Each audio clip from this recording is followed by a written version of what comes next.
Hey everybody, welcome to the Outlet Podcast channel. My name is Gazy, host of the Outlet Podcast. I have a smoothie. I like smoothies.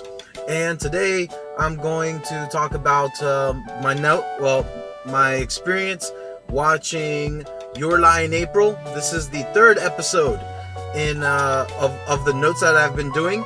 And the other notes called Your Lie in April, My Notes, episode 1 or episode 2, they're on my channel, Outlet Podcast. So subscribe right here. You can minimize the video and scroll through, and you find the other videos. I could try to put them on the description below, but I do a lot of stuff via this via my telefono, my phone. So today, let's go into my notes. Now, I'm not trying to spoil it. Number one, if you haven't watched this anime, I really suggest you do. It's really fun.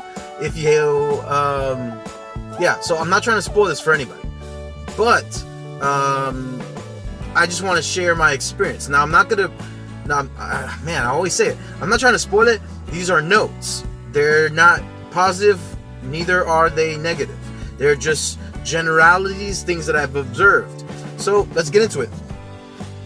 I don't know if this is a harem anime or not. It's something that I hate cliches. I hate tropes. It's okay if the trope presents itself in a bias or like an unbiased, natural thing. But I don't know whether it's like harem. And if you don't know you should know what a harem anime is. Harem animes are animes that are just chock full of girls, and the girls all want the guys, and the guy is he goes through various personalities that of his own with each of the girls. So with one girl who's very lowly, he is, like a Lolita type of girl. He'll be very protective, overprotective kind of guy. With with an overpowering girl, he might be a little more sheepish. So that's how harem animes work, and I hate them. I hate harem animes. Horrible. But I don't know because I don't know if this is the harem anime or not, because there are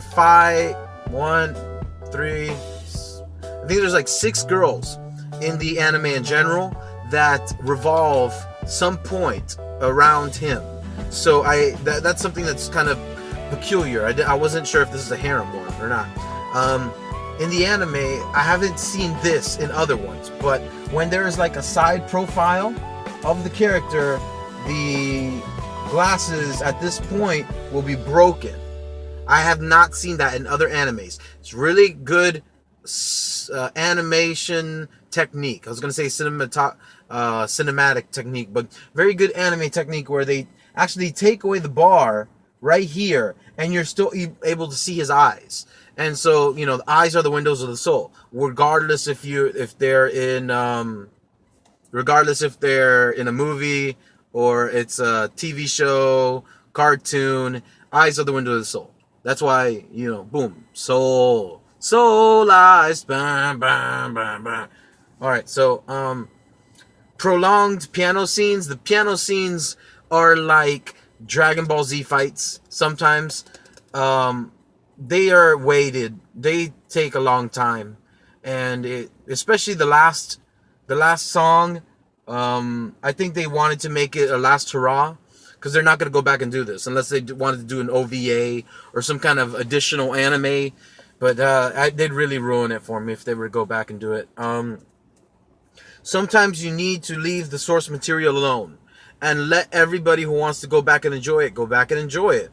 But you shouldn't be allowed to resurrect something like that. As, that's why when they say they kill Superman, they never kill Superman. And when they say Goku dies, that's why he goes up there and snake away and does this little thing there. So everyone knows music, and this is something that kind of bothers me.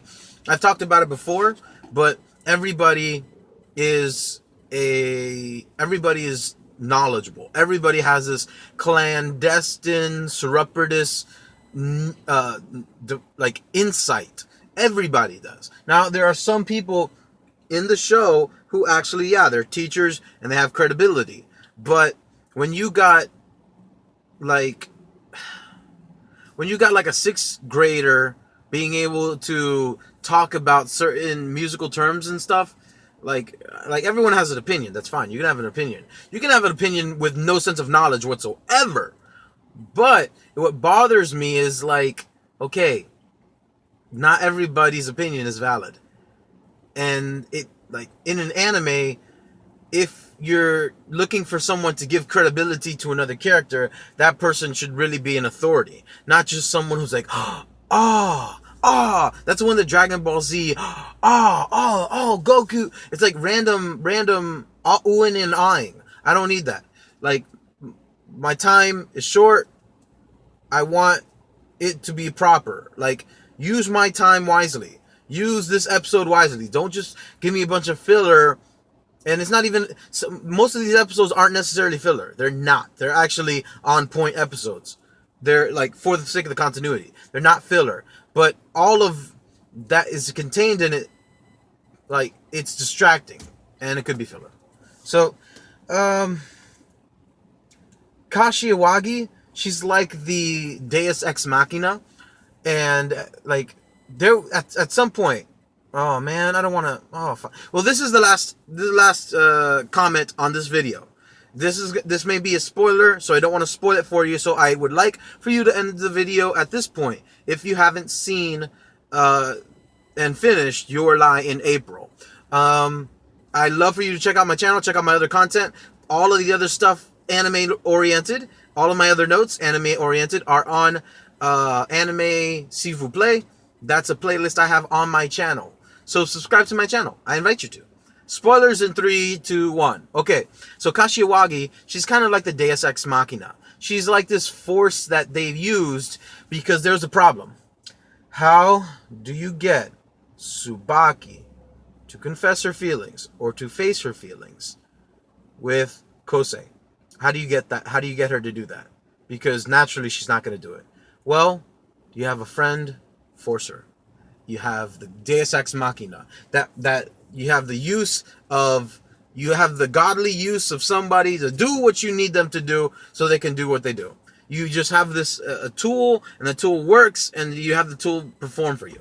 And that's what Kashiwagi does. Kashiwagi always is letting Tsubaki know after a certain episode that she has feelings, and she needs to come true. She needs to be honest. It's bothersome. Definitely it is. But but that's a reality. Sometimes there are people in life who are so hard-headed that they need a friend to tell them the obvious, their feelings, and that they're hiding and whatnot. So it was natural, and it was not bad for all intents and purposes. It was not bad, the use of Kashiwagi to make this girl be more honest with herself, Tsubaki. And boy, oh boy, was she honest. That was really fun and really good and really genuine. So, that's all the notes for today. I'll put up another video later on. So, I love doing vlogs, and I love doing a lot of vlogs. Like every day, I like to do a vlog. And so I'd love for you to visit my channel. Watch my vlogs. There's a lot of them. There's tons of them. That's pretty much it. I'm just going to go back to work. My name's Gazy, host of the Outlet Podcast. Connect and recharge.